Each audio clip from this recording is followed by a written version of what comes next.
En este video vamos a considerar un lazo rectangular en un campo magnético uniforme que tiene un largo B y un ancho A, ¿verdad? Como se muestra en esta figura.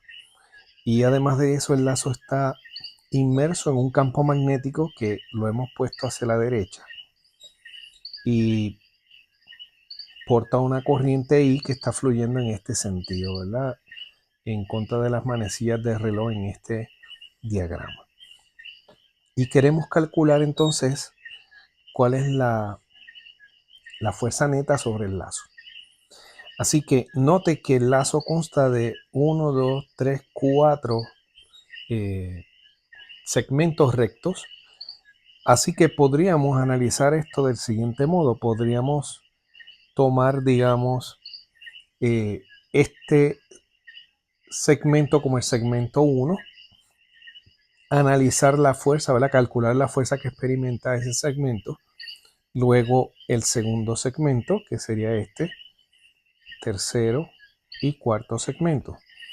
Y entonces vamos calculando la fuerza que experimenta cada uno y al final lo que debemos hacer es sumar vectorialmente esas fuerzas. Bien, así que vamos para el número 1, ¿verdad? El alambre 1. Note que el campo magnético va a la derecha, eso va a estar representado en este diagrama por esta flecha. Y note que la corriente va en el primero de los segmentos, la corriente va hacia la izquierda. Así que si uno entonces calcula la fuerza que experimenta ese segmento en particular, note que es un alambre recto, el campo es uniforme, así que podemos utilizar la regla F igual a I L por B por el seno de Z, ¿verdad? Que es la regla usual para estos casos. Lo único que aquí vamos a ir cambiando cosas, ¿verdad? L en este caso sería lo que mide el alambre. El alambre tiene una longitud A, así que tendríamos aquí que reemplazar L por A. Y la otra parte es el ángulo. Note que tenemos que dibujar el vector L. Ese vector apunta en la dirección de la corriente, así que el vector L va hacia la izquierda y V va hacia la derecha, y eso implica que el ángulo entre ellos, por ser opuestos, es pi. Y al hacer el cómputo vemos que la fuerza da 0. Así que la fuerza en el primer alambre es 0 newtons, seno de pi es 0 y eso hace que sea 0. Bien. Vamos ahora al número 3.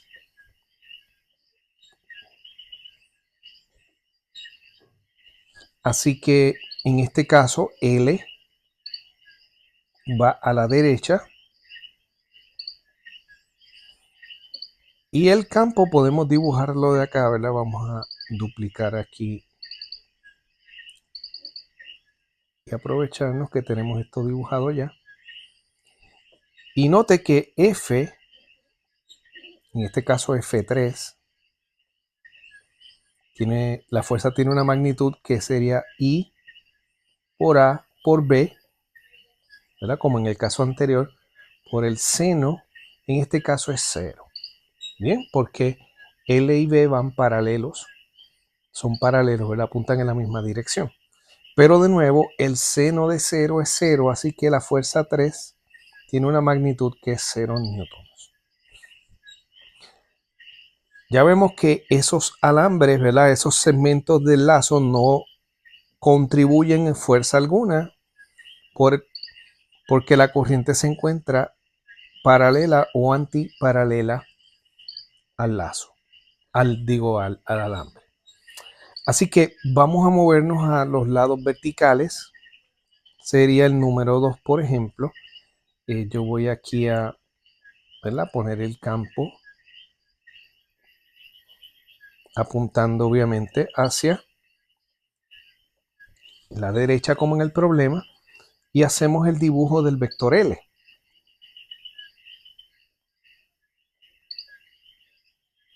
L va hacia abajo, ¿verdad? En la dirección de la corriente. Y note que ahora el ángulo entre estos es 90 grados, ¿verdad? Este ángulo que está aquí es 90 grados. Así que si calculamos la fuerza para el número 2, esto va a ser I por la longitud de ese alambre, que es B, por el campo, que es B, por el seno de 90 grados. Seno de 90 grados es 1, así que F2 va a ser I por B minúscula por B mayúscula. Esa es la magnitud de la fuerza. Así que ya encontramos el primer segmento que nos produce una fuerza distinta de cero. Ahora, si vamos a la ecuación completa, ¿verdad? Tenemos que F2 va a ser igual a I por el vector L cruz B. Pues con la regla de la mano derecha podemos determinar la dirección. Y note que si hacemos la mano derecha con L hacia abajo y B hacia acá, ¿verdad? Verifique que entonces la fuerza nos queda para afuera. La fuerza sale de la pantalla o de la página. Así que la dirección que tiene es saliendo. Y note que tenemos las dos cosas que necesitamos. La magnitud, que es IL por B, y la dirección, que es saliendo. En el caso número 4, ¿verdad? Que tenemos aquí al extremo derecho, pues tenemos el campo magnético. Vamos a copiar acá y trasladar el vector hacia allá. Note que L, en este caso, va hacia arriba, porque va en la dirección de la corriente. Y de nuevo, el ángulo es 90 grados. Bien. Así que debemos, como la corriente es la misma, la longitud es la misma, esperamos entonces que dé el mismo resultado en términos de la magnitud, ¿verdad? Así que F4 va a ser I por B minúscula por B mayúscula.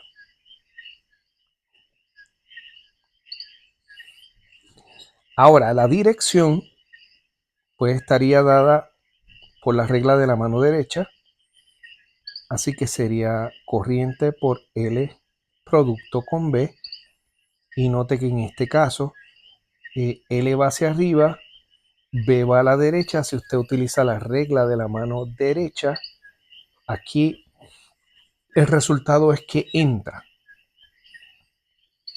Así que F4 va entrando. Note que es opuesta a la otra, porque en un caso L va bajando, va hacia abajo, en el otro caso L va hacia arriba, así que deben ser direcciones opuestas como hemos obtenido aquí. Bien, así que ya tenemos las dos fuerzas que son distintas de cero. Ahora vamos a hacer un resumen, ¿verdad?, de lo que hemos obtenido. Así que yo voy a copiar aquí lo que es la fuerza 2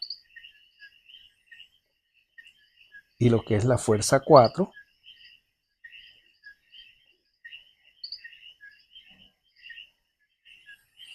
Y vamos a colocarlas en el lazo, ¿verdad? En los lugares donde corresponden.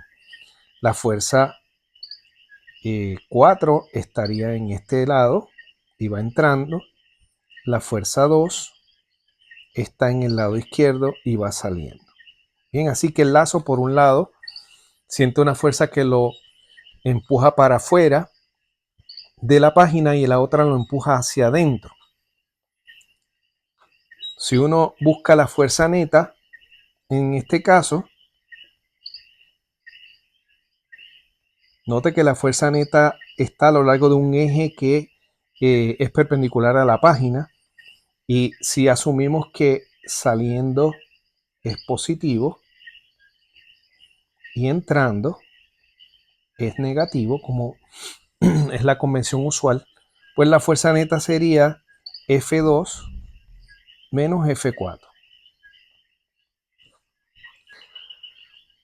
Y uno ve claramente que ambas fuerzas tienen la misma magnitud, ¿verdad? Así que esto sería I por B minúscula B mayúscula menos la misma cantidad. Por lo tanto, la fuerza neta que experimenta ese lazo, la fuerza neta magnética es cero. Bien, no hay fuerza neta. Las fuerzas se anulan. Eso quiere decir que no podría acelerar el lazo, ¿verdad? Linealmente. Esta conclusión la debimos haber llegado a esta conclusión sin necesidad de hacer esto. Esto es una verificación de lo que dijimos en el video anterior. En el video anterior dijimos que la fuerza neta que experimenta un lazo, o sea, un paso cerrado en un campo magnético uniforme es cero. Y aquí lo acabamos de demostrar con este ejemplo. Así que lo pudimos haber dicho sin hacer esto, ¿verdad? Basándonos en lo que mencionamos en el video anterior. Pero es bueno haberlo demostrado, ¿verdad? Calculándolo directamente. Ahora bien, note que si la fuerza 2, F2, está empujando el lazo hacia arriba en el lado izquierdo y la fuerza 4 va entonces a empujar hacia abajo en el lado derecho, si el lazo está libre en el espacio, vamos a tener que el lazo puede rotar. Bien, así que en este caso el lazo va a sufrir una rotación, digamos en este sentido. Va a empezar a dar vueltas alrededor de su centro de masa. ¿Verdad? Con este eje que hemos dibujado aquí en entrecortado, ¿verdad? Y alrededor de ese eje, que sería el eje de rotación, pues estaría rotando el lazo. Por lo tanto, esas fuerzas, como vimos en física 1, están provocando un torque en el lazo que lo hace acelerar angularmente. Así que vamos a ese comentario. El lazo experimenta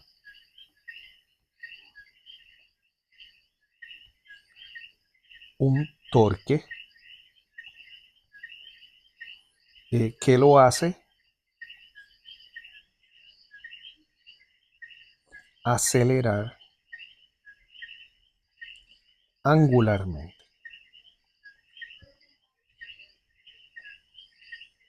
Así que vemos que lo de arriba implica que la aceleración es cero,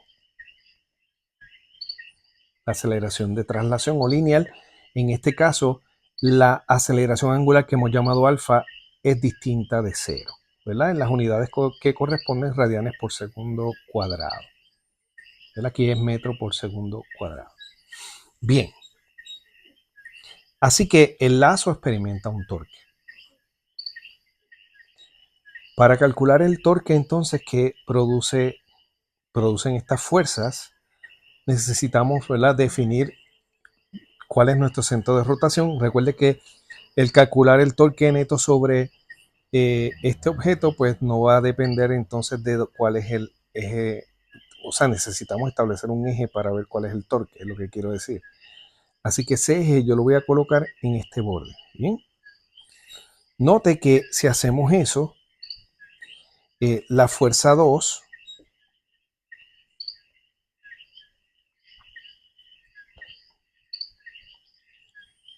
estaría en el eje de rotación y por lo tanto no produce torque alrededor de ese eje, pero la fuerza 4 sí lo produce.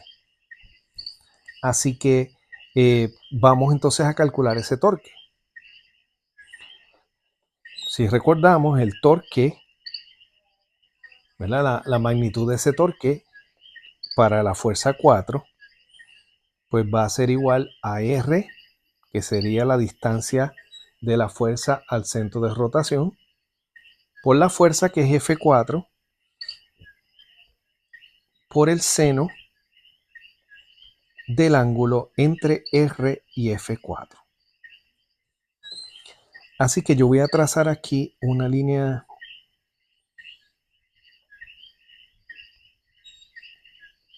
¿verdad? La voy a dibujar aquí primero y después la movemos.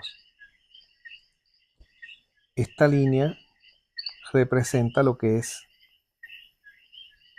digamos, R,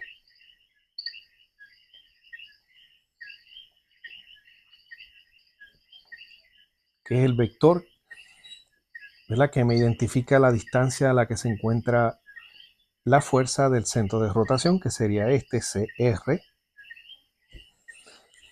Pero recordemos que para determinar entonces tanto el ángulo como la dirección del torque necesitamos extender esa línea, ¿verdad? Así que yo la voy a extender hacia el lado de la derecha. Y note entonces que primero el ángulo entre R y F es 90 grados, ¿verdad? Pi medios, porque R apunta en el sentido hacia la derecha y F está hacia adentro. Así que son perpendiculares, pi medio sería el ángulo.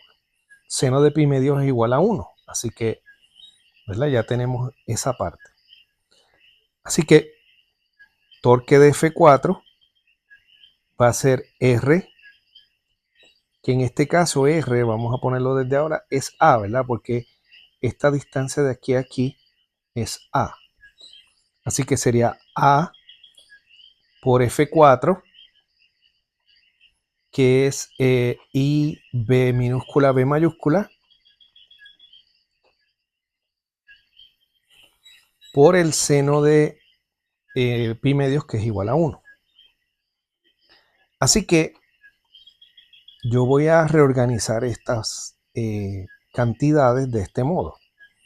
Magnitud del torque F4 va a ser igual a I por A multiplicado por B mayúscula. Y note que A por B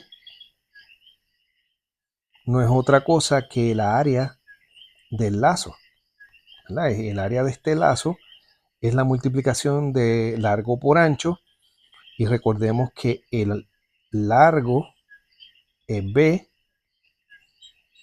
el ancho es A, así que A por B es el área del lazo, que vamos a llamarle simplemente A mayúscula.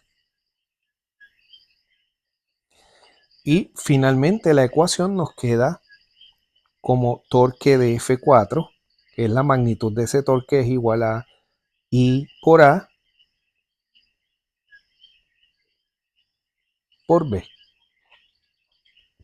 mayúscula. Y esta entonces es la magnitud del torque que experimenta ese lazo. Así que la dirección ahora la podemos definir, ¿verdad? Si tomamos prestadito de aquí el R,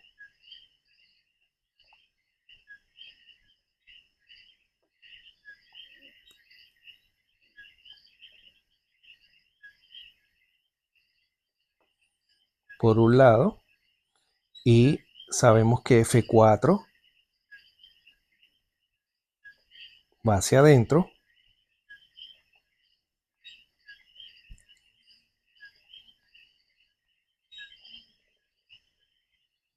note que R cross F da hacia arriba, ¿verdad? Si usamos la regla de la mano derecha, el torque nos está dando para arriba.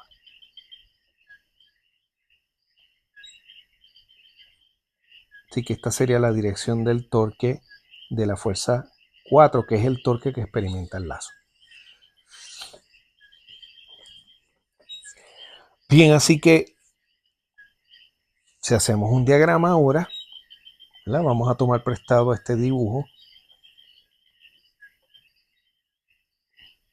para avanzar un poco aquí, si tomamos este diagrama, ¿verdad? Yo voy a remover aquí rapidito lo que son las fuerzas, porque ahora estamos hablando de torques.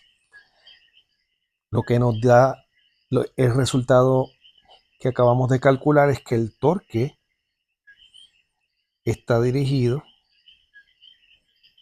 ¿verdad?, hacia arriba. Así que el torque que hace rotar este lazo, que le hemos llamado torque F4, va para arriba. La magnitud la tenemos entonces aquí. Y eso causa entonces, ¿verdad?, finalmente que el lazo rote en el sentido, digamos, que vamos a dibujar aquí abajo. Por lo tanto, el lazo en un campo uniforme no se traslada, no acelera en traslación, pero sí tiene aceleración angular porque hay un torque que la causa y por lo tanto va a estar dando vueltas. Ahora bien, en este tipo de problemas, usualmente se define el torque utilizando un producto vectorial. Así que vamos ahora a entrar en ese detalle. Para hacer esta ecuación, para escribirla, necesitamos definir el llamado vector de área.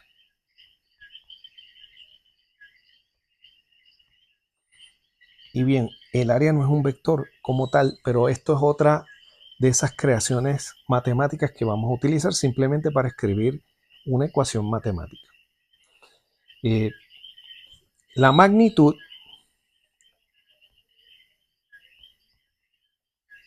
pues simplemente va a ser el área del lazo.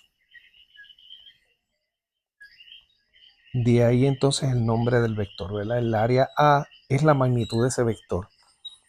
La dirección es utilizando la regla de la mano derecha número 2, que indica lo siguiente, ¿verdad? Aquí tenemos dos dibujitos que nos van a ayudar. Vamos a, ¿verdad?, desplazarlos por aquí, vamos a trabajar con ellos ahora, porque las direcciones, lo primero que debemos decir es que la dirección es perpendicular al lazo, ¿verdad? Es perpendicular.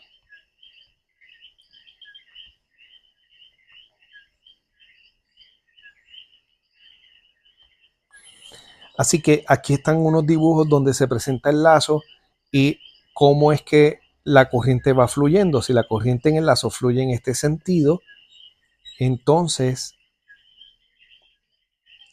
el vector de área se pone saliendo hacia arriba, pero si la corriente está en el sentido opuesto, como se muestra en la otra figura, el vector de área se pone para afuera. Si viésemos estos lazos desde arriba, ¿verdad?, podemos dibujarlos aquí en el caso que tenemos acá. Si el lazo está en esta orientación, que lo estamos viendo desde arriba, y la corriente fluye en contra de las manecillas del reloj, entonces el vector de área se coloca saliendo. Y si el caso es el contrario, que tenemos el vector de área, el lazo, y la corriente fluye a favor de las manecillas del reloj, ¿verdad?, la corriente ahora está fluyendo en este sentido, pues aquí el vector de área se pone entrando. Y esa es la llamada segunda regla de la mano derecha. Bien, así que esto define las direcciones del vector de área y su magnitud está definida entonces por lo que es el área del lazo. Cuando uno hace esto, puede reescribir la ecuación para el torque, que en general va a ser la siguiente. El torque vector va a ser igual a I por A producto con B. Bien, y esta es la forma general de la ecuación de torque que experimenta un lazo, ¿verdad? Un paso, un alambre cerrado, un lazo inmerso en un campo magnético.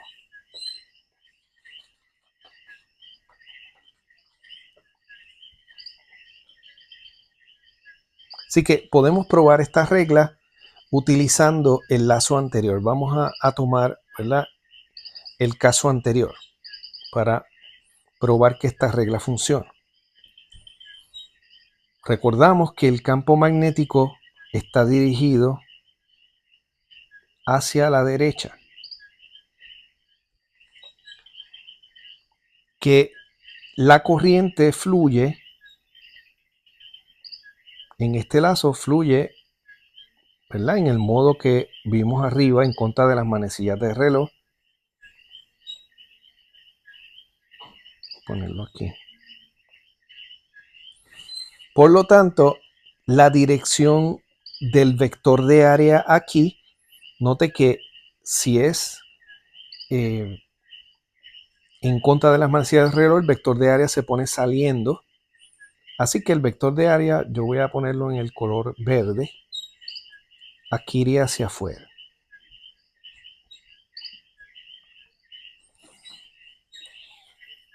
Y ahora la regla de la mano derecha se utiliza con la ecuación de torque, esta que está aquí. Así que si usted recuerda cómo es esto, yo voy a copiar la ecuación y la muevo acá para ver la discusión que voy a tener ahora. Usted coloca la mano con los dedos orientados en el primer vector y cierra los dedos hacia el segundo vector. Y siempre esa es la regla de la mano derecha número 1, ¿verdad? La número 2 es para determinar este vector. La regla de la mano derecha número 1, que fue la original, esa es la que me dice que ponemos la mano con los dedos en la dirección, estirados en la dirección del primer vector que aparece, que es A en este caso, y los dedos deben cerrar hacia el segundo. Si usted aplica esa regla, note que en este caso en particular nos da que el torque va hacia arriba. Bien, así que el torque va en este sentido, según esta ecuación.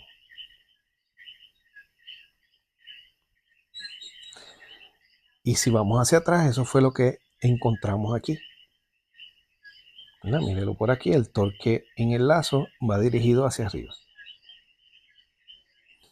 Y el otro detalle es que la magnitud de ese torque con esta ecuación sería I por A por B por el seno del ángulo entre el vector de área y el vector de campo magnético.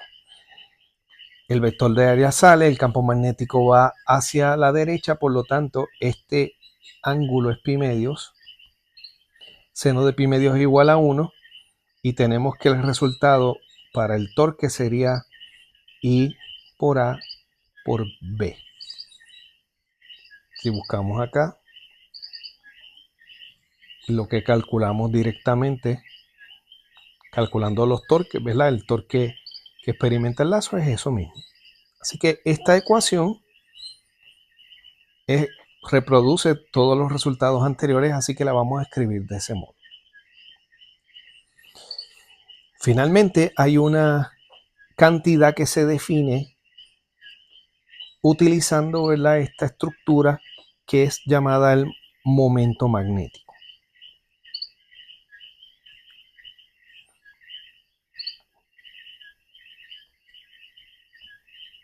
Momento magnético, y utilizamos mu para indicarlo. El momento magnético es un vector y simplemente se define como I por el vector de área. En muchos libros usted va a encontrar esta definición y también que el torque va a ser escrito como mu producto vectorial con B. Bien, así que esto es otra forma, ¿verdad?, de escribir la misma ecuación. Tenemos tres maneras, ¿verdad?, básicas de escribirla.